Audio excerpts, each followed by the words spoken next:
Si je devais choisir une seule et unique priorité aujourd'hui, ce serait être moi-même. Je pense qu'il n'y a rien de plus important et de plus nécessaire que de se lancer tête la première dans la poursuite de soi-même, sans perdre une minute du temps qu'il nous reste. S'agripper de toutes ses forces à l'opportunité qu'on a à chaque instant, de vraiment se poser la question « Qui est-ce que je suis ?» Qu'est-ce que je veux vraiment? Qui suis-je dans ce monde? Qu'est-ce que j'aime? Qu'est-ce que je n'aime pas? Qu'est-ce que j'ai envie d'apprendre, de pratiquer? Quel impact je veux avoir sur les autres? Qu'est-ce que je veux poursuivre? Et surtout, qu'est-ce que je ne veux pas poursuivre?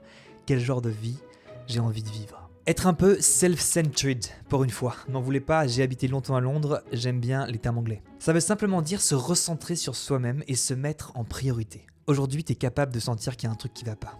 Que les études que tu es en train de poursuivre, c'est pas vraiment ce que tu veux faire. Parce qu'au fond, tu t'en fous un peu, toi, de la biogénétique ou des business analytics. Que la relation dans laquelle tu es actuellement, c'est pas ouf. C'est pas un fuck yeah, c'est plutôt un...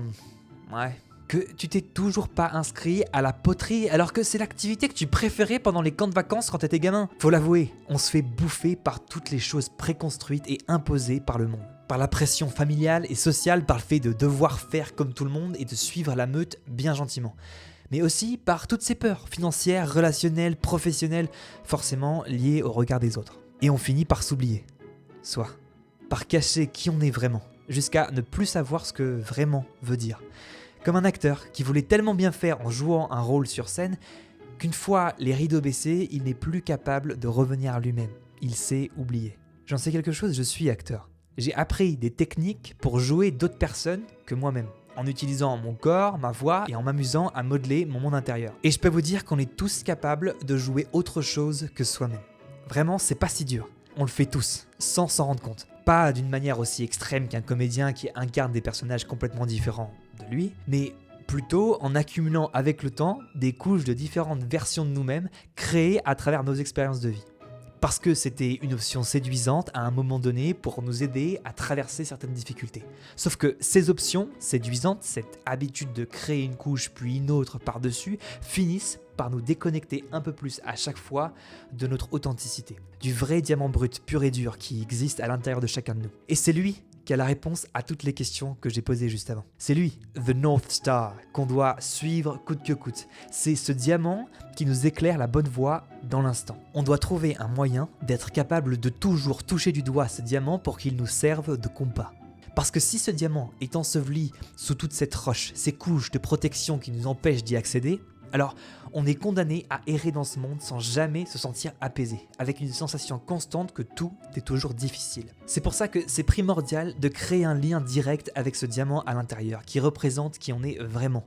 On doit trouver les bons outils pour y accéder, comme une pioche bien costaude et creuser encore tant qu'on ne le trouve pas. Dans cette vidéo, je vais essayer de vous donner quelques pioches, quelques outils pour trouver ou retrouver une connexion 6G avec votre diamant. Avant de me lancer, je te propose de t'abonner à ma newsletter et de recevoir en avant-première de ces vidéos la version écrite de ce même contenu. Tu trouveras mon lien Substack pour t'abonner dans la description. Partie 1. Réaliser l'importance d'être soi-même. Soyez vous-même, tous les autres sont déjà pris. Oscar Wilde. Je dirais qu'il y a une multitude d'angles possibles pour répondre à cette question. Un angle philosophique, biologique, physique, psychologique, spirituel et sûrement d'autres encore. Moi, je m'intéresse plutôt à l'aspect psychologique, philosophique et spirituel. Avant de passer un entretien, vous avez forcément déjà reçu ce conseil. Juste, sois toi-même. En général, on prend ça comme un genre de « Allez, tu peux le faire ». Mais imagine que pour une fois, tu t'arrêtes 2 secondes et tu demandes à la personne qui vient de te donner ce conseil « Ok, mais attends, c'est quoi moi-même ?» Alors là, elle se dira sûrement « Merde, je pensais pas qu'il allait me demander ça. » Puis elle essaiera de réfléchir et te donnera quelques explications du genre « intelligent, cool, beau, réfléchi, enfin tout ça quoi. » C'est un peu général tout ça, non? Mais on va pas lui en vouloir parce que, soyons honnêtes, même nous, on a du mal à définir avec clarté et précision ce que ce moi-même veut vraiment dire. Et pourtant, c'est le conseil qu'on reçoit presque à chaque fois dans des situations où l'on va se présenter à quelqu'un ou à un groupe avec pour but qu'ils nous choisissent, qu'ils nous apprécient, qu'ils se disent « Ok, c'est cette personne-là que je veux et pas une autre ». J'ai pris l'exemple d'un entretien, mais ça peut aussi être juste avant un rendez-vous amoureux. Pourquoi ce conseil est-il si important dans ce genre de situation? Et pourquoi tout le monde l'a déjà entendu ou donné, peu importe la culture, la langue ou l'époque? Parce que être soi-même, c'est ce qui nous guide vers une vie qu'on a vraiment envie de vivre. En fait, quand on donne ce conseil à quelqu'un, ce qu'on lui dit vraiment, ce que tu es vraiment est plus important que tous les postes pour lesquels on pourrait te choisir, que tous les partenaires amoureux que tu pourrais avoir, ou tous les groupes de personnes avec qui tu pourrais traîner. Peut-être qu'être refusé à cet entretien, ou te prendre le plus gros râteau de l'histoire, c'est exactement ce dont tu avais besoin pour te remettre sur ton chemin, celui qui te correspond. Je suis parti habiter à Londres quand j'avais 19 ans pour poursuivre une carrière de comédien. Mon but était d'intégrer l'une des 5 écoles les plus réputées d'art dramatique londonienne, dans un cursus de 3 ans qu'on appelle une BA. J'avais un peu l'impression d'être un sorcier comme dans Harry Potter qui va à l'école des sorciers. J'avais déjà fait 2 ans dans une école d'acteurs en France pour me préparer au concours d'entrée. Les 6 premiers mois à Londres, j'étais en mode machine de guerre pour apprendre l'anglais au niveau nécessaire pour les écoles. J'enchaînais les stages et les cours du soir pour être capable de jouer dans la langue de Shakespeare et j'allais voir toutes les pièces de théâtre possibles et imaginables. J'étais prêt à me mettre en compétition contre des milliers d'autres jeunes acteurs en devenir. Je passe un concours, puis un deuxième, puis un troisième. Et en vivant le truc, en me retrouvant autour des élèves, dans les locaux, avec les profs, je me suis rendu compte que chaque école avait vraiment son univers, son énergie, son style, son type d'étudiant. Un peu comme les différentes maisons dans Harry Potter. En fait, c'est un peu comme passer sous le choix-peau magique pour qu'ils te disent quelle école te correspond. À ce moment-là, pour moi, ne pas être dans une école n'était pas une option. J'avais fait déjà trop de sacrifices. Dans 2 des concours, je me suis retrouvé au dernier tour. Chaque tour est de plus en plus intense et le dernier est presque comme un petit stage. Je me suis rendu compte, en arrivant à ces étapes, que la raison pour laquelle tu réussis ou pas ces concours, ce n'est pas juste une histoire de compétences ou de potentiel. C'était surtout une histoire de qui j'étais. Il cherchait à savoir si l'école était faite pour moi, si j'étais plutôt Gryffondor ou Serpentard, ou si je n'étais rien de tout ça. Et je n'ai été pris dans aucune BA, mais c'était pas une déception, parce que dans le processus, je me suis retrouvé à faire un stage avec un vieux monsieur qui enseignait une technique d'acteur très spécifique. Et bizarrement, même si ce n'était pas une de ces écoles réputées mondialement dont je rêvais depuis des années, j'ai senti qu'il y avait un truc, que le choix-peau magique était en train de me dire « Toi mon gars, c'est plutôt là que tu dois aller ». C'était mon Gryffondor à moi. Et je me suis retrouvé à travailler 4 ans avec ce monsieur sur une technique qui était exactement ce dont j'avais besoin, dans un environnement qui était exactement ce dont j'avais besoin. Tout ça pour dire que ce n'est pas de réussir ou d'échouer qui est important, ni d'être accepté ou rejeté dans ces situations. L'important, c'est que quoi qu'il arrive, blanc ou noir, ce qui se passe soit une réaction sincère à qui nous sommes vraiment. On veut que nos expériences, qu'elles soient positives ou négatives, soient toujours le reflet de la version la plus authentique de nous-mêmes. C'est la seule manière de créer une vie qu'on a vraiment envie de vivre. Et avoir envie de vivre, c'est quand même la base, non? Avoir envie d'être là, présent, quel que soit ce qu'on est en train de faire et avec qui on se trouve. Avoir envie d'être vivant à 100%. Pour moi, c'est ça, être soi-même. Partie 2. Apprendre à différencier ce qui est toi et ce qui ne l'est pas. Je pense pas qu'on soit capable de devenir complètement nous-mêmes, tout le temps, à chaque instant. Ni de retrouver comme par magie la naïveté et l'innocence de l'enfance sans aucune barrière entre notre soi authentique et ce qu'on est aujourd'hui. Mais ce qu'on peut faire, c'est devenir un peu plus conscient chaque jour de ce qui nous empêche d'être nous-mêmes dans le présent. Et essayer de comprendre pourquoi ces barrières existent et d'où elles viennent. Ça nous permet de différencier ce qui, dans nos comportements, nos choix, nos décisions, nos réactions, appartient à notre diamant brut ou ce qui ne lui appartient pas. Je vous donne un exemple perso. Une de mes barrières avec mon moi authentique, c'est une couche d'Elliott, très épaisse malheureusement, qui essaye de faire en sorte que tout le monde m'apprécie, quoi qu'il arrive. J'ai créé cette couche pour me protéger à un moment dans ma vie, très probablement pendant mon enfance. Alors tu vas me dire, ok, mais te protéger de quoi? Eh bien, d'un sentiment d'insécurité. Le sentiment que mon moi authentique, mon diamant brut, n'allait pas être soutenu ou protégé par les personnes autour de moi à un moment où j'en avais le besoin vital. C'est pour ça que je parle de l'enfance. Honnêtement, je suis persuadé que 100% des couches qui nous empêchent d'accéder à notre soi authentique en tant qu'adulte ont été créées pendant l'enfance. Les expériences d'adultes, elles, n'ont fait que renforcer ces couches de protection en attirant à nous des situations qui nous faisaient revivre les mêmes sentiments et parfois de manière encore plus intense. Attention, je ne suis pas en train de dire que j'ai eu une mauvaise enfance, pas du tout. C'est même tout l'inverse. Ce genre de réponse à notre environnement, ça se passe très souvent dans l'invisible. Je parle pas de situations graves ou extrêmes, je parle d'une dynamique subtile, presque imperceptible, entre ce qui se passe autour de nous et notre diamant brut. Forcément, la relation à nos parents est celle qui a le plus de chances de laisser un impact conséquent. Ce que j'ai identifié en tant qu'adulte, c'est que j'essaye constamment de plaire à tout le monde. J'essaye de faire en sorte que tout le monde autour de moi soit dans un bon mood, heureux d'être en ma présence. Si c'est pas le cas, ça me fait ressentir une anxiété profonde, très difficile à calmer. La réalité, c'est que ce que je fais et ce que je suis, pour essayer de plaire à tout le monde, ça n'appartient pas à mon diamant brut. À ce moment-là, je m'oublie complètement. Le pire, c'est que cette couche que j'ai créée quand j'étais gamin, comme une technique de protection, elle ne marche même pas. Parce que je ne peux pas contrôler tous les facteurs qui influencent les émotions des gens autour de moi.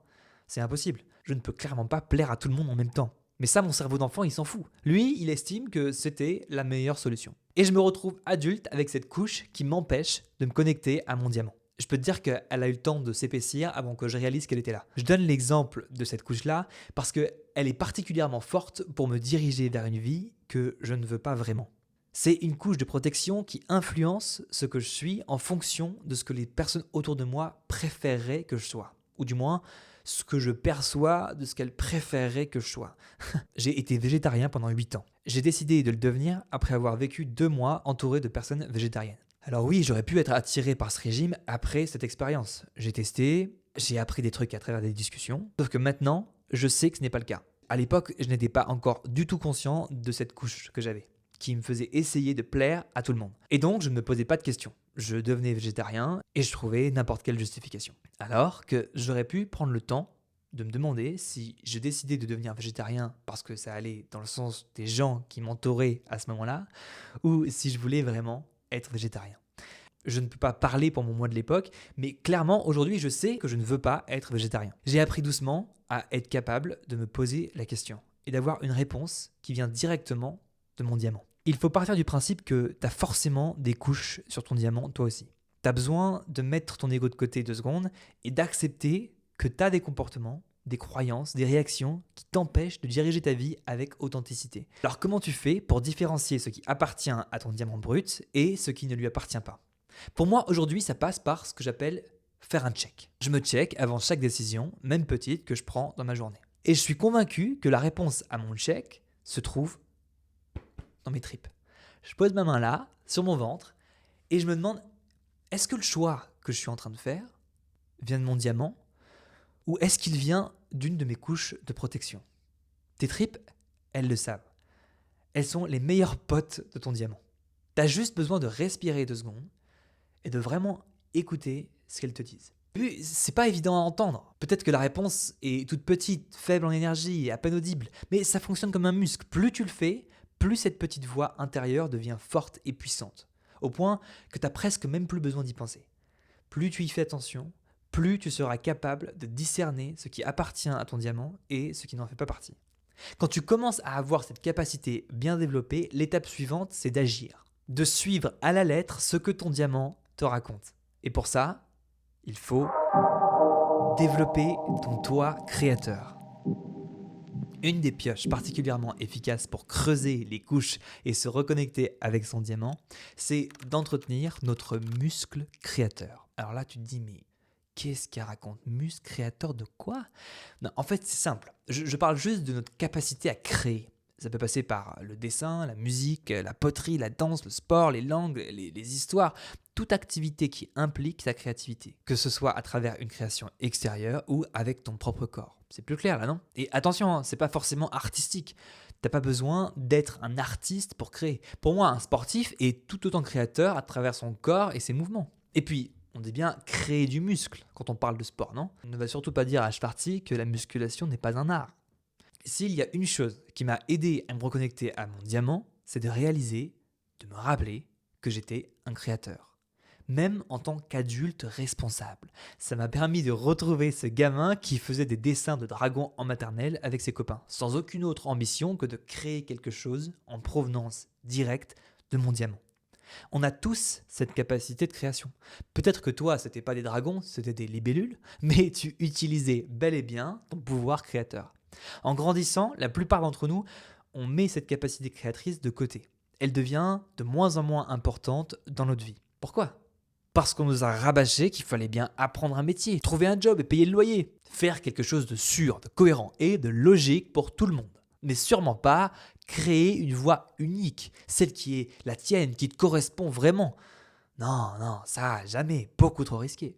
La manière dont on nous explique le cheminement de notre vie d'adulte quand on est enfant ou ado, c'est qu'on n'a qu'à suivre bêtement les voies toutes tracées qui ont déjà été créées pour toi.